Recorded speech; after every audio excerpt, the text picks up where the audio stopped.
memang ada ini mafia itu gitu.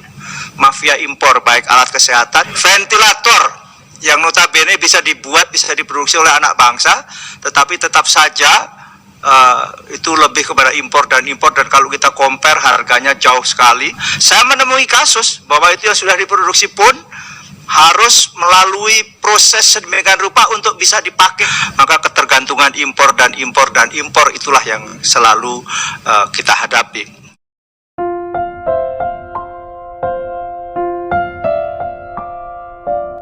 Saya kira ya ini tantangan, memang inovasi selalu menghadapi kayak begini nih. Kita semuanya nggak usah kaget. Tapi kalau kita ingat secara historis, bayangkan Kopernikus menemukan bagaimana harus meminum racun gara-gara membantah bahwa itu bumi itu bulat dan sebagainya. Ya, ini sebagai analogi saja bahwa memang selalu penelitian atau riset itu selalu menemukan hambatan-hambatan. Tetapi memang ya, ini kok sebagaimana juga tadi disinyalir oleh Bung siapa yang ganteng tadi, Ahdiana Pitupulu, ini agak aneh memang. Kita melihat, saya kira ini nanti betul Bu Mercy, kita akan segera atur untuk rapat lintas komisi. Kenapa? Karena kesan saya untuk vaksin dalam negeri dihambat, ya terbukti dengan yang resmi saja, apalagi yang tidak resmi Pak Terawan, itu tidak dihambat. Ya lagi-lagi ini ada lagi-lagi mafia impor, barangkali ini kita nggak boleh suuzon sebetulnya, tetapi ada indikasi ke sana. Bayangkan kalau Eijkman atau konsorsium riset inovasi COVID ini juga mengalami hambatan-hambatan karena persoalan dana, persoalan dan sebagainya yang menunjukkan itu ketidakseriusan, maka ketergantungan impor itulah yang selalu kita hadapi. Mungkin Pak Terawan juga pernah di Departemen Kesehatan. Suatu ketika kami melakukan rapat lintas komisi untuk membedah bagaimana sinyalemen bahwa ada mafia alkes misalnya. Satu hal misalnya waktu itu bagaimana meskipun itu bukan obat mujarab satu-satunya, adalah untuk pernapasan itu, kok saya jadi agak kacau nih. Ventilator yang notabene bisa dibuat, bisa diproduksi oleh anak bangsa, tetapi tetap saja itu lebih kepada impor, dan kalau kita compare harganya jauh sekali dengan fitur yang sedemikian lengkap saja. Produksi dalam negeri itu paling mahal harganya 75 juta, tetapi kalau impor tuh sampai 200-an juta dan seterusnya, padahal fungsi dan ininya sama. Saya menemui kasus bahwa itu yang sudah diproduksi pun harus melalui proses sedemikian rupa untuk bisa dipakai di RSUD. Saya dapilnya di Banyumas, Cilacap.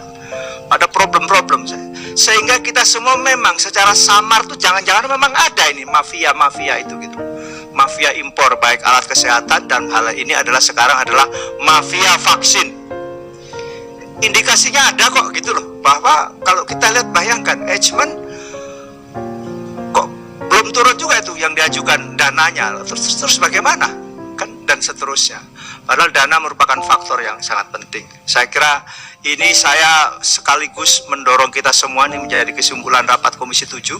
Komisi 7 akan terus mendorong bagaimana produk-produk vaksin anak bangsa ini menjadi produk utama bagi penyelesaian persoalan-persoalan COVID ini. Jadi impor itu adalah substitusi. Nah, ini jangan dibalik gitu. Ini harus ke sana. Impor itu adalah substitusi saja, menunggu kesiapan kita.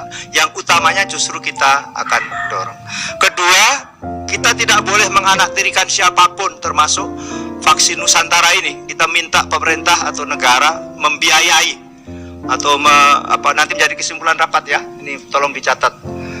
Ini kita bahwa secara metodologi dan sebagainya ya tolong saling menyesuaikan Pak Terawan, misalnya begitu. Ada parameter-parameter yang disyaratkan dalam konteks negara, misalnya BPOM bagaimana dan sebagainya. Tetapi ingat, negara tidak menjadi alat birokrasi yang menghambat. Negara itu justru memfasilitasi kreativitas anak bangsa. Nah, itu yang harus menjadi penekanan.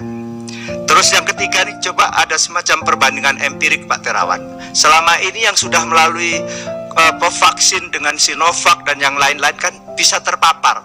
Apakah yang sudah melalui vaksin Nusantara itu ada juga yang terpapar atau bagaimana? Kalau ini kan bisa menjadi menarik kalau misalnya ditemukan bukti ternyata yang divaksin Nusantara sama sekali tidak terpapar kembali. Itu kan menjadi kalau toh belum ditemukan fakta-fakta itu, tolong nanti di track di trace begitu, bagaimana sekaligus membuktikan kehandalan kan. Karena hampir sebagian yang sekarang terpapar kayak seperti salah satu pimpinan ini namanya Pak Bambang Haryadi juga sudah divaksin.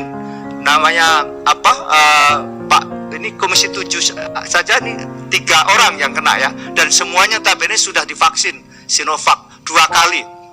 Nah, coba di trace yang sudah divaksin Nusantara itu apakah ada yang kena, atau kalau ada tingkat itu inilah probability-nya seberapa besar kan begitu.